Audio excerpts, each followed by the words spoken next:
అస్సలాము అలైకుం వరహమతుల్లాహి వబరకాతుహు. నేను doctor Syed Arifuddin Shams Khadri, medical officer, Hazrat Sattar Hadi Dargah Sharif, Hazrat Hamam Swami Dargah Sharif పీఠాధిపతి.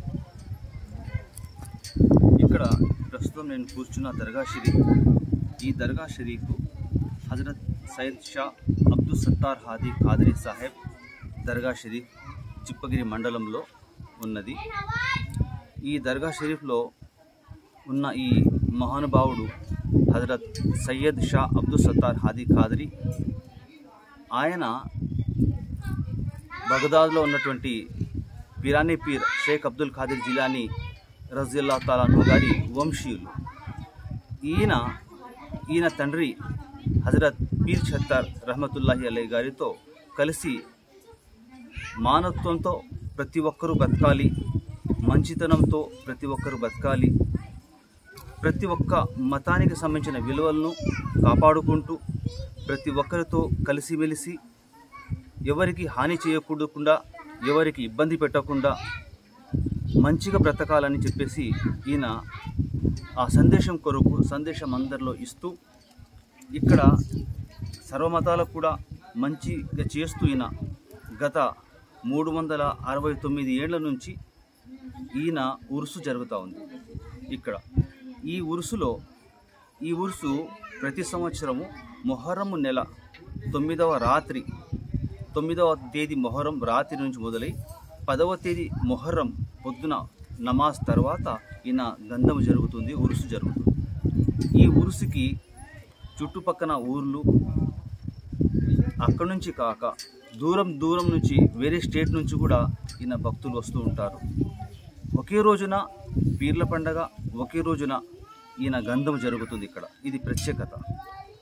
ఈయన ఉరుసుకి ప్రతి మతంకు సంబంధించిన వాళ్ళు వస్తారు. ప్రతి ఒక్కరికి ఈయన ఆశీర్వాదం దొరుకుతుంది, ప్రతి ఒక్కరికి ఈయన ఆశీర్వాదం ఇస్తారు.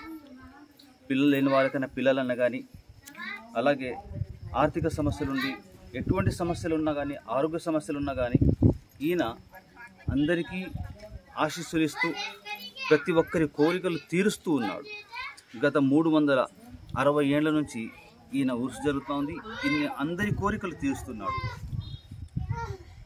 ఈయన నుంచి మేము తరతరాలుగా ఇక్కడ సేవ చేసుకుంటూ పీఠాధిపతులుగా ఇక్కడ ఉంటున్నాము.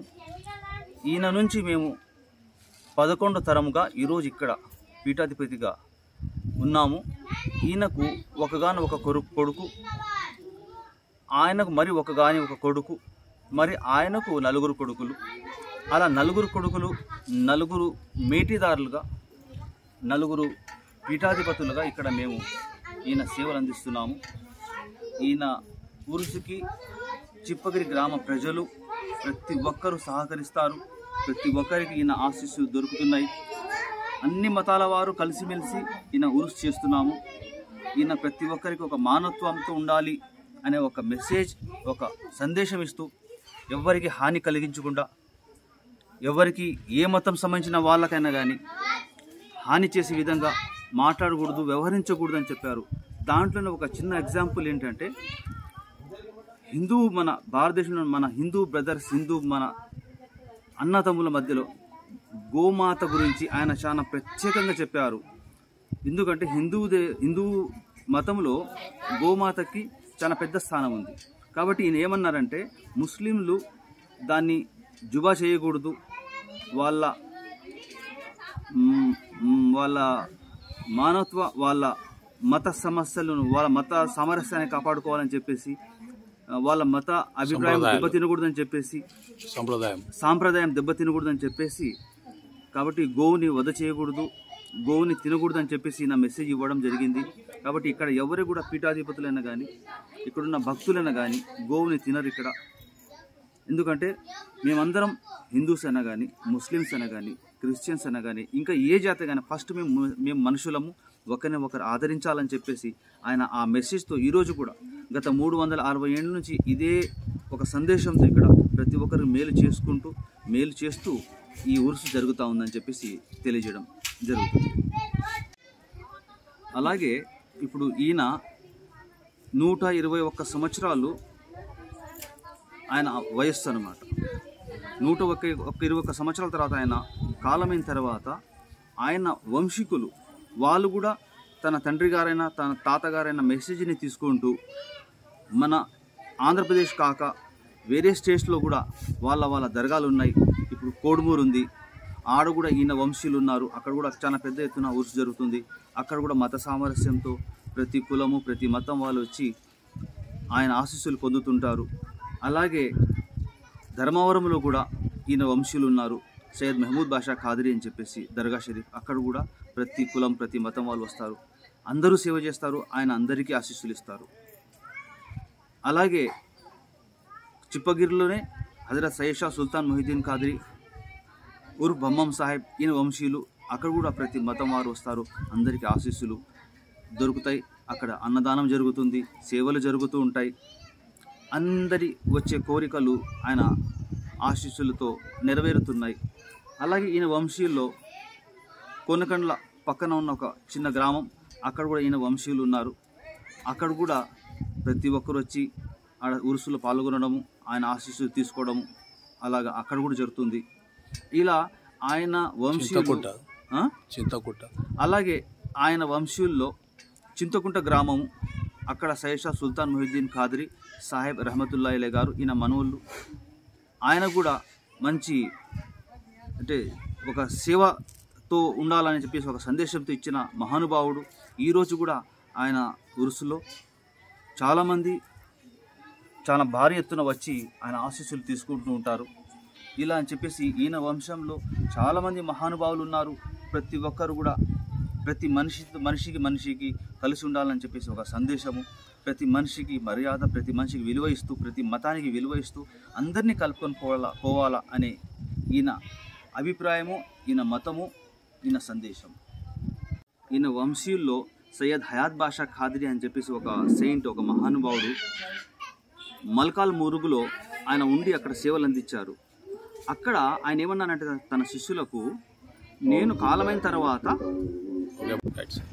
అలాగే ఈయన వంశీయులైన ఈయన డిసెండెంట్స్లో సయ్యద్ హయాత్ బాషా ఖాద్రీ అని చెప్పేసి ఒక సెయింట్, ఒక మహానుభావుడు, మహనీయుడు, బళ్ళారి కర్ణాటకలో బళ్ళారి డిస్టిక్, బళ్ళారి సిటీ పక్కన మల్కాల్ మురు అని చెప్పేసి ఒక చిన్న గ్రామం ఉంది. ఆ గ్రామంలో ఆయన అక్కడ పోయి ప్రతి ఒక్కరికి ఒక మంచి మానవత్వంతో బ్రతకాలి, ఎవరికి హాని చేయకూడదు అనే ఒక మెసేజ్తో అందరినీ కలిపి అందరినీ ఒక చోట మంచిగా బతికి ఒక మెసేజ్ ఇచ్చారు సయ్యద్ హయాత్ బాషా ఖాద్రీ అని చెప్పేసి. ఆయన తన జీవితకాలం అంతా ఇదే మెసేజ్ ఇచ్చారు.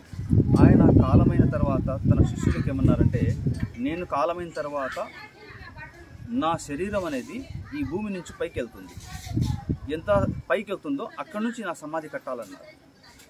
అలాగా ఆయన శరీరము ఈ భూమి నుంచి దాదాపు 11 అడుగులు ఎత్తుకెళ్ళింది, పైకి వెళ్ళింది అన్నమాట.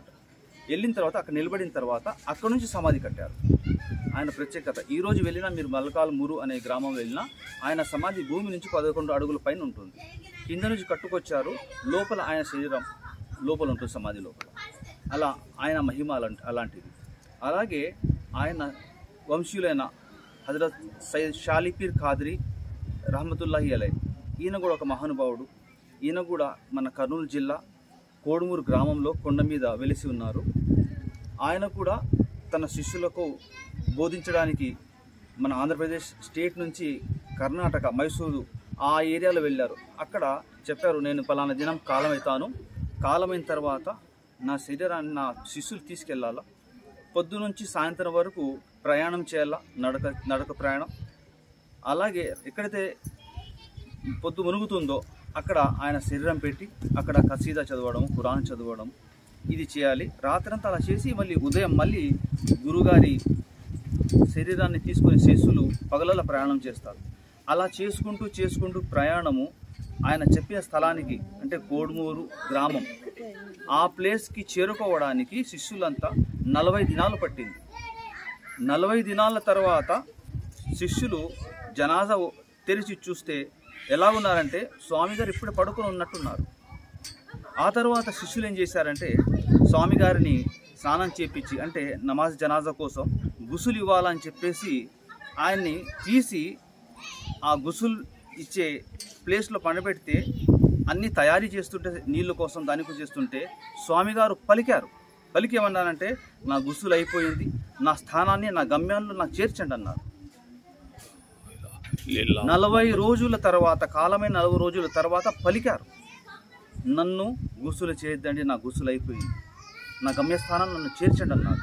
అలాగా ఆయనకు తన గమ్యస్థానాన్ని చేర్చారు. ఆ మహానుభావుడు కూడా కర్నూలు జిల్లా కోడుమూరు గ్రామంలో వెలిసి ఉన్నారు. ఈరోజు కూడా ఆయన అక్కడ ఉరుసు జరుగుతుంది. ప్రతి మతం వారు వస్తారు, అందరికీ ఆశీస్సులు దొరుకుతాయి అక్కడ. అలా మళ్ళీ చెలికర అని చెప్పేసి కూడా ఒక గ్రామం ఈయన వంశీయుల్లో, అక్కడ కూడా మహానుభావులు ఉన్నారు. వాళ్ళు కూడా ఇలాగే ప్రతి మనిషికి ప్రతి వ్యక్తికి సేవ చేసుకుంటూ ఈరోజు కూడా వాళ్ళ మహిమలు చూపిస్తూ వచ్చిన ప్రతి భక్తుని కోరికలు తీరుస్తూ ఈరోజు కూడా ఎంతోమంది కోరికలు తీరుతున్నాయి. వాళ్ళ సమాధి దగ్గర నుంచి ఎన్ని ఆపదలున్నా ఆపదలు దూరం అవుతున్నాయి, ఎన్ని ఆరోగ్య సమస్యలున్నా అందరూ ఆరోగ్యం పొందుతున్నారు. ఎంతమంది ఆర్థిక సమస్యలతో ఉన్న వాళ్ళు కూడా మంచి ఆర్థిక స్థితిలో చేరుతున్నారు. అలా ప్రతి ఒక్కరు కూడా ఎన్ని కోరికలు తీసుకొచ్చినా సంతానం లేని వారికి సంతానం కలగడం, ఇక ప్రతి సమస్య ఇది కాదనకుండా ప్రతి సమస్యకు పరిష్కారం అంటూ మా వంశీయుల సమాధుల దగ్గర జరుగుతూ ఉందని చెప్పేసి తెలియజేసుకుంటున్నాను. చిప్పగిరి గ్రామంలో వెలిసిన సాహెబ్ భమ్మం సాహెబ్ రహమతుల్లాహి అలైహి, ఈయన ప్రతి నిత్యము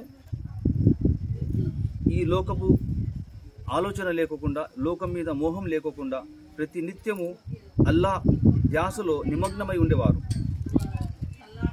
ఆయన భమ్ అంటే బిస్మిల్లాహిర్ రహమానిర్ రహీం ఏదైతే వాక్యం ఉందో దాన్ని సంక్షిప్తంగా భమ్, బే హే మీమ్, బా హా మీమ్ కలిపితే భమ్ అవుతుంది.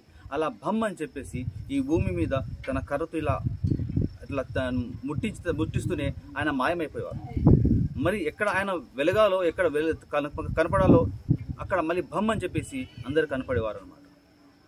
అలాగా ఆయన భమ్ భమ్ అని ఆయన ఒక పేరు వచ్చింది. ఆయన ఎవరికి ఏ కోరిక కావాలన్నా కానీ ఇమ్మీడియట్ ఇన్స్టెంట్ అప్పటికప్పుడు కోరుకున్న వెంటనే ఇచ్చేవారు అన్నమాట. ఆయన ప్రత్యేకత. అలా ఆయన ఈరోజు కూడా భక్తులు ఆయన కోరుకుంటే అతి త్వరలో ఆయన వాళ్ళ కోరికలు నెరవేరుస్తున్నాడు. హజరత్ సయ్యద్ షా సుల్తాన్ మొహిద్దీన్ ఖాద్రీ ఉర్ఫ్ భమ్మం సాహెబ్ రహమతుల్లాహి.